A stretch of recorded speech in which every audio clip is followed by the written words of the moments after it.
Hello दोस्तों, स्वागत है आप सभी का। तो आज की इस वीडियो में हम लोग गुणनखंड निकालना सीखेंगे, यानी फैक्टराइजेशन करना सीखेंगे। ठीक है, तो यहाँ पे हमने दो द्विघात समीकरण लिया हुआ है, इसी का जो है हमें गुणनखंड निकालना है। पहला वाला और दूसरा वाला दोनों को बारीकी से अच्छे तरीके से समझेंगे। देखिए, इसमें जो है आपको जो भी एक्स वाला टर्म दिख रहा है, मतलब जो भी अल्फाबेटिकल टर्म हो, X Y Z A B C D कुछ भी टर्म हो, उसको हम लोग क्या बोलते हैं? तो उसको हम लोग बोलते हैं वेरिएबल, यानी चर पद। उसका मान जो है हमेशा बदलते रहता है। एक्स का मान कभी भी 2 3 4 5, मतलब हमेशा वो बदलते रहता है। लेकिन जो नंबर वाला टर्म होता है ना, वो हमेशा अचर पद होता है। ठीक है, कांस्टेंट होता है। इस बात का आपको ध्यान रखना है। और ये बात जो है आप समझ गए गुणनखंड वाले में। अब हम गुणनखंड निकालना सीखते हैं। पहले का यहाँ पे हम लोग गुणनखंड बनाना स्टार्ट करते हैं। ठीक है, यहाँ पे एक्स स्क्वायर पे दो घात है, इसीलिए हम लोग क्या बोलते हैं? तो द्विघात समीकरण इसे बोलते हैं। इस तरीके का हमारे सामने में आए और बोला जाए कि इसका गुणनखंड निकाले, तो पहले स्टेप में हमें क्या करना है? लास्ट वाला जो नंबर है उसका जो है हमें स्टार्टिंग में जो एक्स स्क्वायर है उसके गुना में जो नंबर लगा रहेगा ना, उसके साथ गुना करना है। ठीक है, तो यहाँ पे क्या देखने को मिल रहा है? लास्ट वाले नंबर को जो स्टार्टिंग में एक्स स्क्वायर के गुना में लगा रहेगा, यानी एक्स स्क्वायर के कोई गुना में नंबर है नहीं है। अगर यहाँ पे 2 रहता है तो 30 में 2 से गुना करते, 3 रहता है तो 30 में 3 से गुना करते, कुछ भी नहीं है तो क्या 1 होता है। ठीक है, यानी 30 में हमें 1 से गुना करना होगा। ये हमें पहले स्टेप में करना है। तो 30 में 1 से गुना करेंगे तो होता है हमारा 30 आएगा। जब इतना 30 आया है तो अब हमें ये सोचना है कि अब कौन से दो नंबर में गुना करे जो उनका गुना करने पे 30 आए, और ये बीच वाला जो है 11 है, उन्हीं दोनों नंबर को जोड़ने पे हमारा आना चाहिए 11। मतलब ऐसे दो नंबर का गुना कीजिए 30 भी आए, और उन्हीं दोनों नंबर को जोड़ेंगे तो 11 भी आए, या फिर घटाएंगे तो 11 आए। ठीक है, चलिए 30 किस किस नंबर से गुना करेंगे तो आ जाएगा? यहाँ पे देखिए 10 या 30 भी आता है। इन दोनों को जोड़ेंगे तो आ रहा है 11, नहीं आएगा। 10 में से 3 घटाएंगे भी तो आ रहा है 11, नहीं आएगा, तो इसको नहीं लेंगे। 15 दूना 30 भी आता है। अपने दिमाग में इसी तरीके से सोचेंगे। ठीक है, तो 15 और 2 को जोड़ेंगे तो 17 हो रहा है, 11 लाना है। घटाएंगे तो 13 हो रहा है, 11 आ रहा है, ये भी नहीं लेगा। और फिर 30 कौन से नंबर को गुना करने पे आता है? तो यहाँ पे 6 पंचे 30, ये भी गुना करने पे आता है, 6 पंचे 30।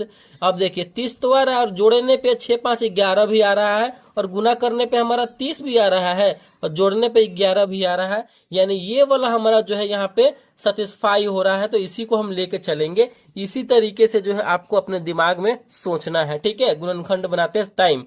तो चलिए 6 और 5 को हम लेके चलेंगे। तो यहाँ पे जो जैसे इसको वैसे लिखेंगे, एक्स स्क्वायर प्लस स्टार्टिंग वाला एक्स स्क्वायर वैसे हो जाएगा। 6 और 5 को लिए हैं तो 6x प्लस 5x और प्लस 30 है तो 30।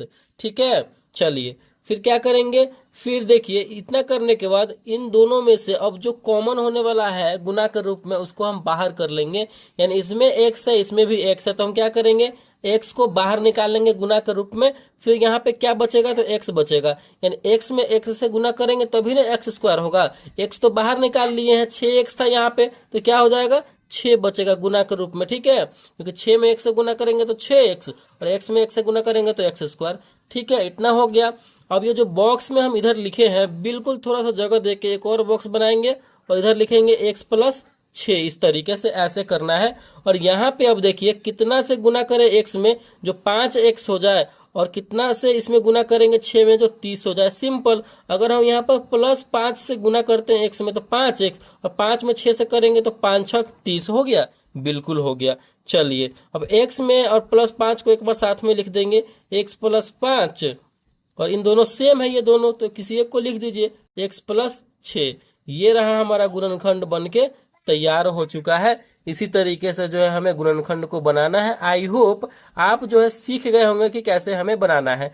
दूसरा यहाँ पे हमारा गुणनखंड ये है, बहुत ही सिंपल सा है। जब भी इस तरीके का सामने आया तो मैंने क्या बताया है आपको? लास्ट वाले नंबर का हमें स्टार्टिंग में जो एक्स स्क्वायर है ना, उसके गुना में जो नंबर लगा रहेगा उसके साथ गुना करना है। तो यहाँ पे तो एक्स स्क्वायर का गुना में 6 है, यानी 6 में 3 से गुना होगा। 6 में 3 से गुना होगा तो 6 3 18 हो जाएगा। ठीक है, 18 हो जाएगा।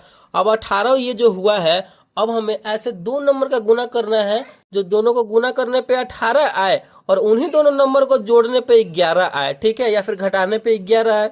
कौन से नंबर को भाई करेंगे? तो यहाँ पे ले लेते हैं 9 दूना 18, मतलब अपने दिमाग में सोचना है। ठीक है, 9 दूना 18, चलिए आ तो गए, या फिर 9 2 को जोड़ते हैं तो 9 2 11 भी हो जा रहा है। वाह, ये वाला हमारा तो एक ही बार में आ गया। इसी तरीके से जो आपको दिमाग में करना है कि किसको करे तो उतना आ जाए, और जोड़ने पर या फिर घटाने पे भी उतना आ जाए। ठीक है, चलिए 9 2 को यहाँ पे आए तो 9 2 को लेकर चलेंगे। अब जो जैसा है पहला उसको वैसे लिखेंगे, 6x² प्लस 9 और 2 को यहाँ पे लिए हैं तो 9x लग जाएगा, और प्लस 2x लग जाएगा, और प्लस लास्ट में 3 है तो 3 लग जाएगा। ठीक है, चलिए अब इन दोनों को जो है इसमें से जो कॉमन होने वाला होगा ये वाला, ये दोनों में से उसको बाहर करेंगे। ठीक है, देखिए यहाँ पे 6x² है, यहाँ पे 9x है, तो गुना के रूप में इसमें से कुछ कॉमन होगा, बिल्कुल हो जाएगा। अगर यहाँ पे हम 3x कॉमन करते हैं गुना के रूप में, 3x इसमें से बाहर निकालते हैं तो इसमें क्या बचेगा गुना के रूप में, जो 6x² हो जाएगा। 3 दूना 6 यानी 2 यहाँ पे बचेगा, 2x बचेगा गुना के रूप में, बिल्कुल, क्योंकि 3x में 2x से गुना करेंगे तो 3 दूना 6 और x² हो जाएगा, बिल्कुल। यहाँ पे 9x है और 3x गुना के रूप में बाहर किए हैं तो 3 तिहाई 9 होता है, तो यहाँ पे 3 आ जाएगा गुना के रूप में, क्योंकि 3x में 3 से गुना करेंगे तो 3 तिहाई 9x हो जाएगा। इसी तरीके से कॉमन करना है। ठीक है, अब इतना हो जाएगा। जब एक बॉक्स कंप्लीट हो जाएगा तो थोड़ा सा जगह देंगे और बगल में बिल्कुल एक और बॉक्स बना के और सेम नंबर जो इधर बॉक्स में है वही हम लिख देंगे यहाँ पे। आई होप समझ में आ रहा होगा आपको। अब यहाँ पे हम कितना से गुना करें, इसमें जो 2x हो जाए। ठीक है, 2x में, और 3 में कितना से गुना करें, जो 3 हो जाए, सिंपल। प्लस 1 से अगर हम 1 से 2x में गुना करेंगे तो 2x ही होगा, 1 में 3 से गुना करेंगे तो 3 ही होगा। इतना करने के बाद ये भी हमारा समझिए तो कंप्लीट हो चुका है। अब हम फाइनल हमारा आंसर 3x और 1 को इसके साथ एक बार लिख देंगे, 3x प्लस 1 एक साथ लिख दिए, और दोनों सेम है तो 2x प्लस 3, यही जो है हमारा आंसर हो जाएगा। तो इस तरीके से जो है हमें गुणनखंड को बनाना है, फैक्टराइजेशन को करना है। आई होप ये गुणनखंड आपको अच्छे तरीके से समझ में आ गया होगा कैसे करते हैं। तो अगर वीडियो आपको अच्छा लगा, पसंद आया, समझ में आया गुणनखंड, तो प्लीज वीडियो को लाइक कीजिएगा। चैनल पर नए हैं तो चैनल को सब्सक्राइब जरूर कीजिएगा। Thank you.